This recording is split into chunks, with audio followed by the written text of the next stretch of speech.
इस टैलेंट के आगे बड़े बड़े इंजीनियर फेल। सबसे बड़ा इंजीनियर मैं इस आदमी को मानता हूं, लेकिन दुर्भाग्य ये रहा कि इसको हाईलाइट नहीं किया गया। पूरी वीडियो देखें, पूरी एक एक एक्टिविटी देखें। अब जो ये मोट की बिजाई चल रही है, तो इस आदमी का टैलेंट देखें।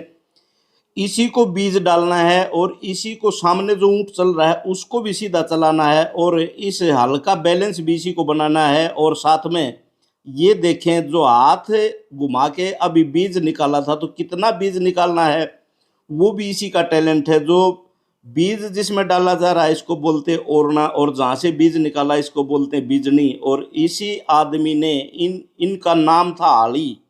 इन्हीं ने इन ऊँटों को ट्रेंड किया कि सीधा कैसे चलाना है और अपने खेत में सीधी लाइन। और सबसे खास बात इंजीनियरिंग की जो बात कहता हूँ कि इस आदमी को ये पता है कि मेरे खेत में मैं जो बीज डाल रहा हूँ वह बीज कितनी गहराई तक जाना चाहिए और उस बीज के ऊपर कितनी मिट्टी आनी चाहिए, ताकि मेरे बीज का जर्मिनेशन हो सके। और वह किसी मशीन से नहीं, किसी लैब से नहीं, इनको खुद पता है कि किस मौसम में कितने दिन तक नमी रहती है और कौन सा बीज बोने के बाद उसका जर्मिनेशन अच्छे से होगा। और साथ में किसी साधु संत महामंडलेश्वर से उपमा करूं तो भी कम है इसका धैर्य, इसका पेशेंस, इसकी लगन और इसका एक जगह ध्यान टिकना, बिल्कुल और सब कुछ भूल के। ये देखें, और इसी का टैलेंट है कि इसके हाथ में जो एक आप लकड़ी देख रहे हैं उसको बोलते हैं पुरानी, और जो रस्सी से इसको बांधा गया इसको बोलते हैं रास। इसी के फटकारे से यह सीधा चलता है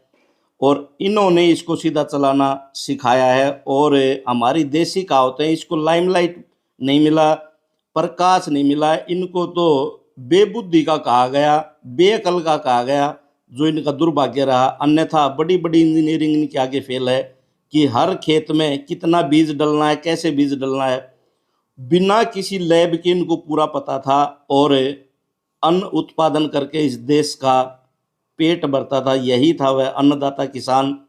और इसको अपने ऊँट का भी ख्याल रखना है, ऐसा नहीं कि 24 घंटे चलाना है। इसको ये पता है कि कब इसको प्यास लगेगी, कब इसको आराम की ज़रूरत है। और ये देखें, बिल्कुल एक हाथ से ही बैलेंस बनाकर दूसरे हाथ में रस्सी पुरानी और ये चलाते थे। और जब ये खेत में बीज डालना शुरू करते थे, बड़ी देसी कहावतें और साधुओं से ऊपर इनका कहीं ना कहीं मन रहता था। श्यावड़ माता सत करिए, बीज मोड़ो मत करिए, बुध बावनी शुक्र लावनी। और बीज डालने का भी देसी अंदाज इनका होता था। रास पुरानी बाजरो, मिंडक फाल जुआर, इक्कड़ दुक्कड़ मोठिया, कीड़ी नाल गुआर।